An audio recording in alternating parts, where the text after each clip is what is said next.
Hey, Real Nerds listeners, your favorite host Ryan here to remind you that social media is great. How great is it? There's many ways you can find the Real Nerds on social media. You can download us on iTunes. You can listen to us streaming on Stitcher Radio. You can call us 720-6nerds5. Aw man, our website is so cool. You can visit our website, realnerdspodcast.com. You want to leave some fan mail? Oh, that's so easy, realnerds@gmail.com. Twitter, we got it, @real_nerds. You can even like us on Facebook. Thank you so much, and hey, enjoy the show.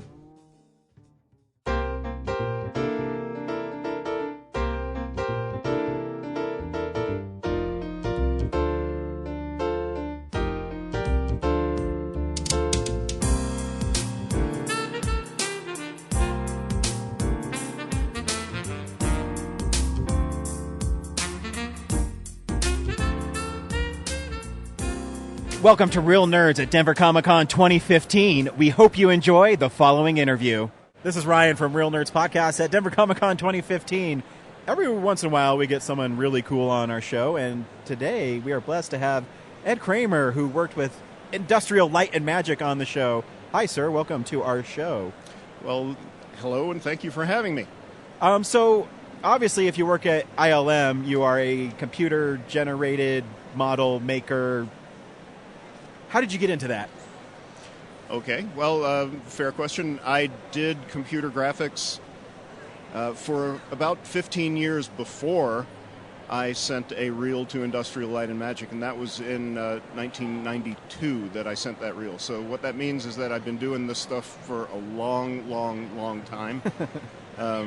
From the late 70s, when I actually got my master's degree, I was using the physics department's computer to do animation for my film degree, and right after that drove out to Hollywood, got a job at a company called Image West, where I was working on computers that are called analog now. That means that I was programming these computers by turning knobs, flipping switches, putting wires in patch panels, and connecting up circuitry behind the scenes that would drive what was going on the CRT. So basically from that, I've stayed from that job. I got another job, always working in Hollywood or New York or Atlanta, Georgia. And then I finally got my big break working for a company called Kleiser Walzak and working with a visual effects artist named Douglas Trumbull. Okay, anybody out there who's listening to this, get on your device and look up Doug Trumbull, because you'll find that he's one of the gods of the visual effects world. And we got to do some visual effects work for the Luxor Hotel when that opened. From that, I transitioned to working on a couple of movies for Jeff Kleiser. One of those was a movie called Stargate. Another one of those was a movie called Clear and Present Danger. Sweet. Directed by Philip Noyce. And based on the work from those projects... Oh, and at the same time, Jeff also brought in probably the most famous job that I've ever participated in. Jeff and his partner, Diana Walzak, and Joel Hynek and a number of other artists and myself helped make the Columbia Pictures logo, the lady holding the torch. Wow. So that was that's kind very of iconic. It's a pretty iconic image. It is. It's something everybody knows. And based on all that work, I was able to talk to someone at Industrial Light and Magic named John Burton and another guy named Doug Kay, and they brought me on, and I worked on Jumanji as my first film there. Very cool. For Jumanji, I worked on, you guys remember there was a scene where the police car is just getting progressively more and more destroyed throughout the movie, and finally a vine just comes out, wraps around, and drags it off into the woods. So that was one of the shots I was fortunate enough to be asked to be a technical director on. And so, in a period of about 6 or 7 or 8 weeks, a team of people was able to create that shot. That's how long it took to do that one shot in that movie, was 6 to 8 weeks? Oh, yeah. And that's not unusual. And the shot may go by in 3 or 4 seconds, and, you've made an awesome 3 or 4 seconds and given, 6 months of your life to do it. That's so cool. So as you've been working on computers so long, did you have to retrain yourself continuously because the advancement of computer technology advanced so fast in movies? I still do. Because what I do now here in Denver, and why I'm here at the Denver Comic-Con, and I was a speaker on Saturday night about my old career, but my new career here is teaching. So I'm a full-time instructor at the Art Institute of Colorado, and I teach CGI. So I teach modeling, advanced modeling, lighting, advanced lighting. I teach dynamics. I help the students with their portfolios and with their portfolio projects. So, yeah, I've made a transition from that life to this life. What that has allowed me to do is reclaim the hours of my day, because it used to be that, the movie had to come first.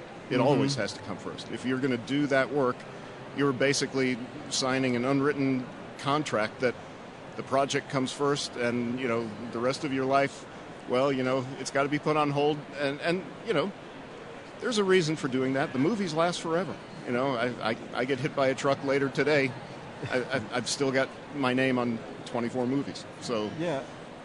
So you're wearing the Lost World Jurassic Park. What did you do for Lost World? What a fun project. The thing that made Lost World so great, first of all, is that obviously it's a Steven Spielberg production. So when you're in dailies and weeklies, you're actually watching a direct transmission of Steven Spielberg himself.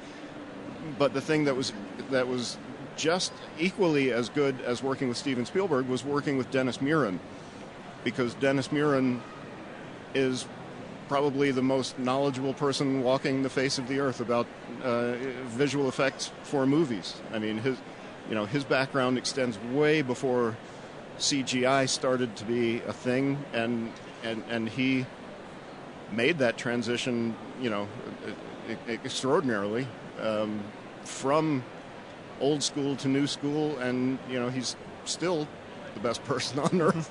So, Dennis, kudos. It was absolutely a blast getting to work with you, and the other visual effects supervisors that were on that movie, Kevin Rafferty, Eric Mattson,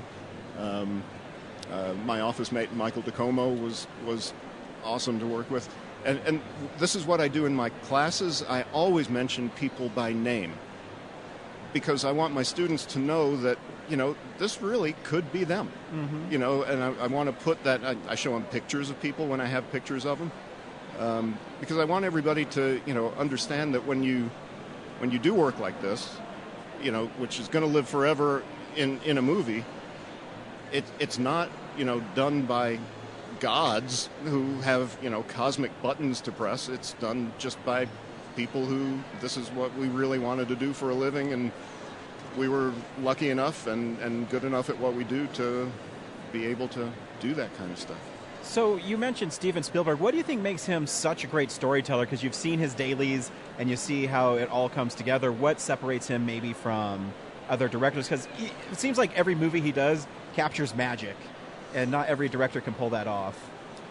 Well, I think Steven, the first word that comes to my mind is enthusiasm, and I can't really claim to be buddy-buddy with Steven Spielberg. I saw him in dailies. He was reacting. He and Dennis Muren were interacting, and the rest of us were just sitting there and listening and watching and feeling unbelievably in awe of what we were being able to do and what we were being asked to do and for whom. But, I think Spielberg just understands movie making at such a wonderful level that he brings these touches that, other people may not have thought of. To be a computer artist, too, I imagine you have to have lots of patience. One of my favorite special features on any Blu-ray is on Episode 2 of Star Wars, George Lucas is trying to get this right look out of Yoda from his crew at ILM, and they worked on it for like 6 weeks, and all it was an eyebrow like going at the right time. Does that ever get frustrating, or is it rewarding when you finally get it? Well, everything you do at every point on a movie is research and development trying to achieve what's in the director's mind's eye. And, you have a lot of people interpreting that for you. The director will talk to the visual effects supervisor. The visual effects supervisor will talk to the sequence supervisors. And the sequence supervisors will then talk to their technical directors and compositors and, look development artists. So the whole thing is always a process. You never know exactly what your end goal is going to be. Rob Coleman is, I guess, if anyone, it would be Rob Coleman, who was Yoda as far as the CGI universe is concerned. And by the way, Rob recently was the animation supervisor for the Lego movie. So people don't know that, but the guy who was animation supervisor for Legos was the guy who also did Yoda. Your secret's out, Rob. Sorry. Oh no.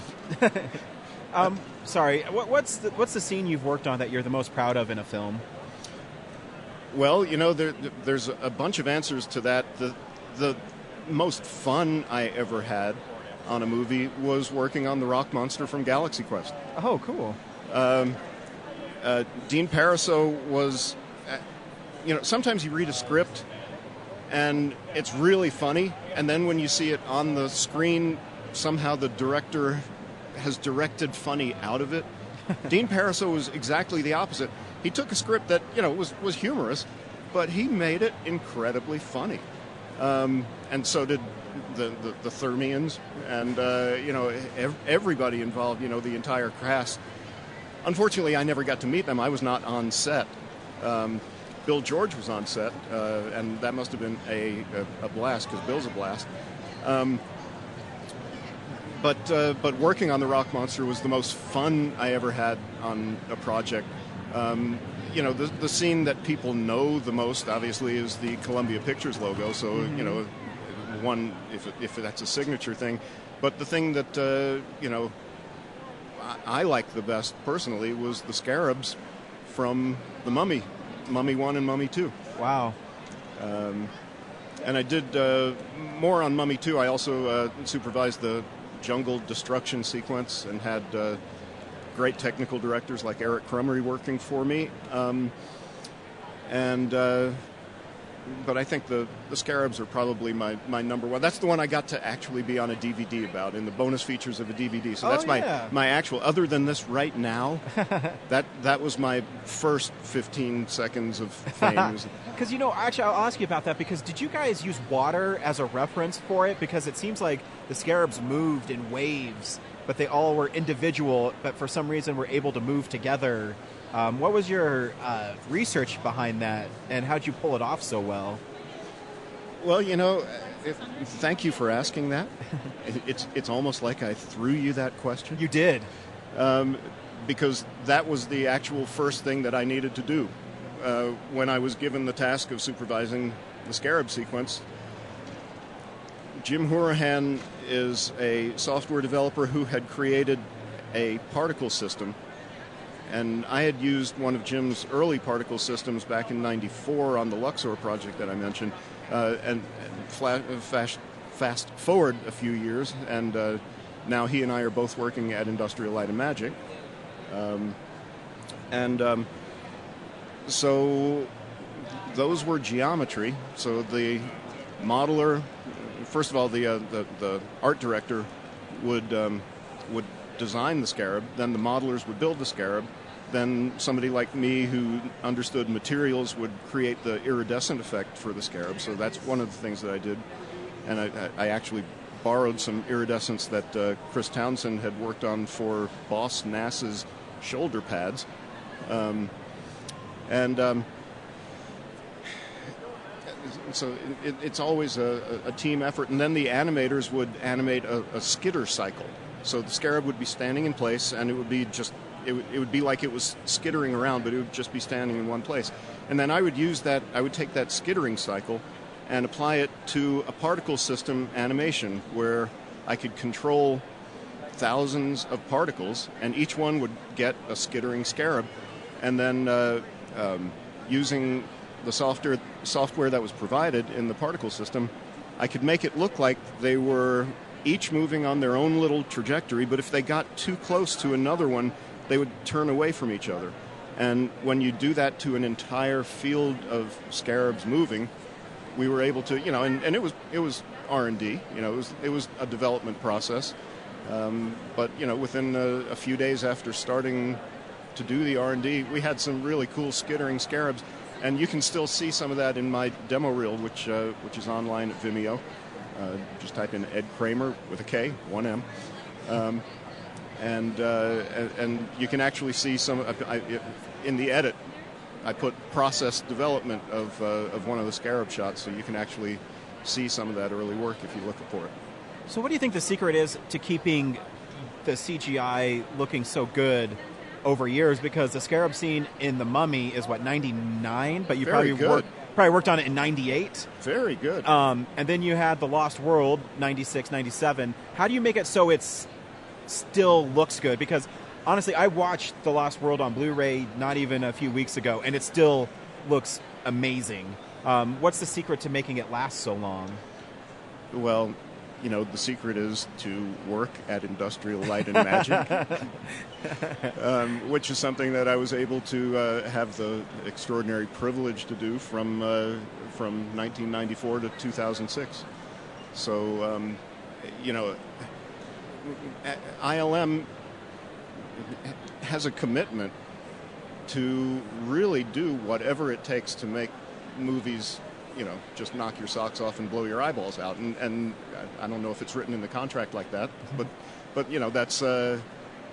that's why you go to ILM, and that's why you get to work with the visual effects supervisors like a Dennis Murin or like a John Knoll or Roger Guyette or a Ben Snow, or there's hundreds of them that I'm leaving out, and I'm going to go home and say, oh man, but everybody, Scott Farrar, I can't leave him out.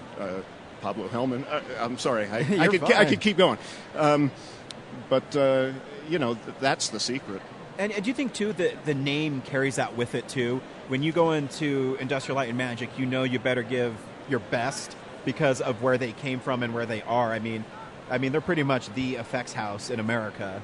And is there a pedigree to work there? Well, yes. It's not.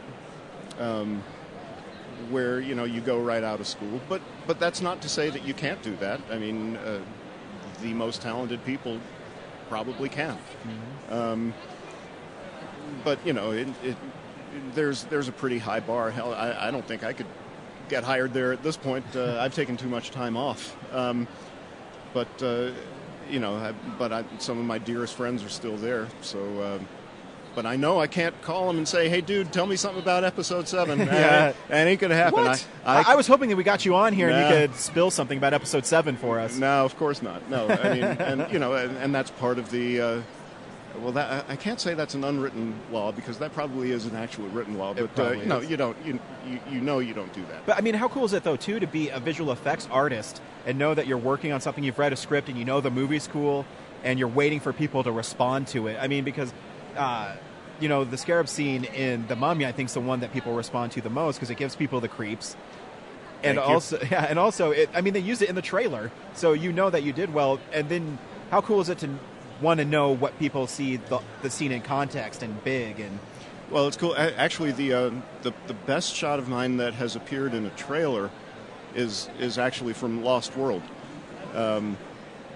where. Tim Alexander was my compositor, and now he's like one of the great visual effects supervisors, whose name I should have mentioned a few minutes ago. But there's a shot that Tim and I did where the Jeep is going through the herd of dinosaurs, and the sun is setting off in the distance, and there's long shadows coming out, and the dinosaurs are running to your left and to your right while the sun is going down, and that appeared not only in the trailer, but they took a still from that shot and made one of their posters out of it. So I got to see one of my shots actually make a poster. Very cool. So what advice would you give to anybody who wants to work at ILM? You got to be good. Not only do you have to be good, but you've got to be good both artistically and technically, because you will be asked to learn some pretty intense software. So you got to be ready for that and able to do that kind of thing. But you're going to be working with other artists who are, as good as it gets. And so, if you're one of them, that's what it's going to take. And it's not easy. And I should say this about the industry now. The things have changed. I was very fortunate to have been doing visual effects work at Industrial Light and Magic during the early 90s to the mid 2000s, because during that time I stayed with one company for 12 years, and there was always a new project to work on. You would always be finishing up one project before and starting to ramp on to the next project as you were finishing the previous one. But that paradigm is quite rare these days, as is production work done in the United States. So, these days I tell my students, the reality is you're going to be going to other countries. You're going to be going from one project to the next project to the next project. You're not going to be able to buy a house. You're not going to be able to, put down roots, at least not initially. So, the paradigm is changing, and I think in the future the paradigm may change further back in my court, where you can do the work from anywhere at any time. So I think those days are coming too, but I'm not so sure production is my future path anyway. So you mentioned we can find you on the Mummy Blu-ray and DVD. Where else can we find you online? Well, I have this thing. I've been keeping a pretty low digital footprint. I don't have my own website right now. Isn't that surprising? It is. One day I will go live, but you can always find my reel on Vimeo. Type in Ed Kramer, as I mentioned, K, 1M, and you should find me. Beware, there's another Ed Kramer out there who's a different guy than me. So make sure you're on the me rather than the him. The visual effects guy. Yeah. Yeah, he's got some science fiction background as well, but, if people get on there and look into it, they'll be able to tell us apart. Yeah, just make sure you find the good visual effects Ed Kramer, the one that has real movie credential, and that's where you should find him. Ed, thank you for taking time to talk to us. It's an honor. Well, my pleasure. I had no idea you were here. I just happened to be walking by and saw a microphone with a big red nose on it. And so the coincidence of that happening right near Red Nose Day was just too much for me to pass up. Right, and we love movies here, obviously, so we appreciate it. And we appreciate your contributions to movies themselves, because those scenes stay with me. Well, thanks, dude. I appreciate the fact that even at your young age, you knew the years correctly of those movies you were talking about. Oh, that was easy. That was easy. Thank you so much, sir. I appreciate it. Bye-bye. Bye. Thank you for listening to this exclusive Real Nerds interview at Denver Comic-Con 2015, and we'll see you next year. Visit our website, realnerdspodcast.com. You can tweet us at real_nerds. You can email us even, realnerds@gmail.com. Like us on Facebook. Hey, stream us on Stitcher. You want to call us? 720-6nerds5. And download us on iTunes. Just search Real Nerds. Thank you, Joe Kempter, for the wonderful voiceover. And also Spark Mandrill for the wonderful late-night jazz smooth sounds of movies. You can find them on SoundCloud. This has been a Nebulous Visions production.